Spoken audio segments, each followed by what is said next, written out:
Hello everyone, मैं हूं कामरान चौधरी और आप देख रहे हैं केमिस्ट्री विद कामरान। आज के लेक्चर में हम लोग आपकी क्लास 11 के चैप्टर नंबर 1 बेसिक कॉन्सेप्ट्स का क्वेश्चन नंबर 13 का बी पार्ट सॉल्व करेंगे। ए पार्ट हम लोग इसका सॉल्व कर चुके हैं। आप लोगों की इन्फॉर्मेशन के लिए बता दूं कि जिन लोगों ने इस चैप्टर के प्रीवियस लेक्चर्स नहीं देखे हुए तो आप चैनल पर जाएंगे, प्लेलिस्ट मौजूद है चैप्टर नंबर 1 बेसिक कॉन्सेप्ट्स की, वहाँ पर आपको तमाम के तमाम प्रीवियस लेक्चर्स मिल जाएंगे। अब क्वेश्चन नंबर 13 क्या है? क्वेश्चन नंबर 13 ये है कि एक पेयर गिवन होगा आपको, उसमें कुछ डाटा गिवन होगा आपको, आपने सॉल्व करके कंपेयर करना है जो भी आपसे पूछा गया है। ठीक है, अब इसका पार्ट बी क्या है? मैस कैलकुलेट करना है आपने। पेयर गिवन है आपको, मीन्स के दो सब्सटेंसेस का डाटा गिवन है आपको, 0.4 moles of ozone molecules and 0.4 moles of oxygen atoms. ठीक है, अब इन दोनों के लिए आपने basically number of molecules given है और नंबर ऑफ एटम्स गिवन है। मैस कैलकुलेट करना है आपने ओजोन का भी और ऑक्सीजन एटम का भी।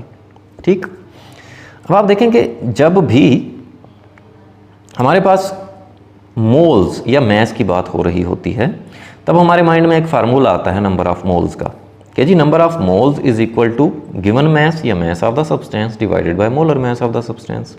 ठीक है, अब हमें नंबर ऑफ मोल्स गिवन है, ठीक है, मैस हमने कैलकुलेट करना है, मोलर मैस हमें फार्मूले से पता चल जाता है। ठीक है, मैस क्योंकि हमने कैलकुलेट करना है तो हम मैस को इधर ही रख लेते हैं, ये मोलर मैस उस तरफ जाकर नंबर ऑफ मोल्स से मल्टीप्लाई हो गया। ठीक है, तो हमने फार्मूले को सेट कर लिया कि number of moles multiply by molar mess.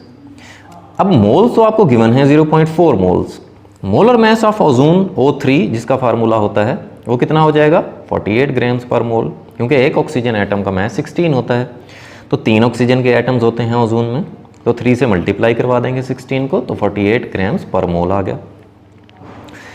Simply अब हम मैस कैलकुलेट कर लेंगे, moles 0.4 multiply by molar mess 48, तो 19.2 ग्राम्स मैस आ गया ओजोन का। ठीक है, सिमिलरली यही वाला फार्मूला यूज करते हुए कि mass of substance is equal to number of moles multiply by molar mass of the substance, हम अब कैलकुलेट करेंगे ऑक्सीजन एटम के लिए। ठीक है, अब नंबर ऑफ मोल्स हमें गिवन है 0.4 मोल्स और मोलर मैस ऑफ ऑक्सीजन कितना होता है? 16, तो 16 ग्राम्स पर मोल इसका मोलर मैस आ गया।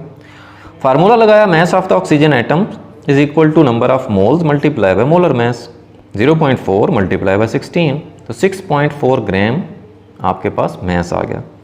तो अगर आप दोनों को कंपेयर करें, मैस किसका ज़्यादा है?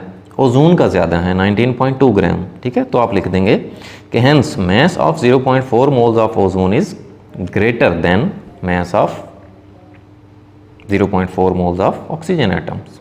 ठीक है, तो इस तरह से आप इसको सॉल्व कर लेंगे। होपफुली आपको क्लियर हो गया होगा। फिर भी अगर आप लोगों के माइंड में कोई कन्फ्यूजन है, कोई क्वेश्चन है आपका, देन आप नीचे कमेंट सेक्शन में मुझसे पूछ सकते हैं। Thank you very much.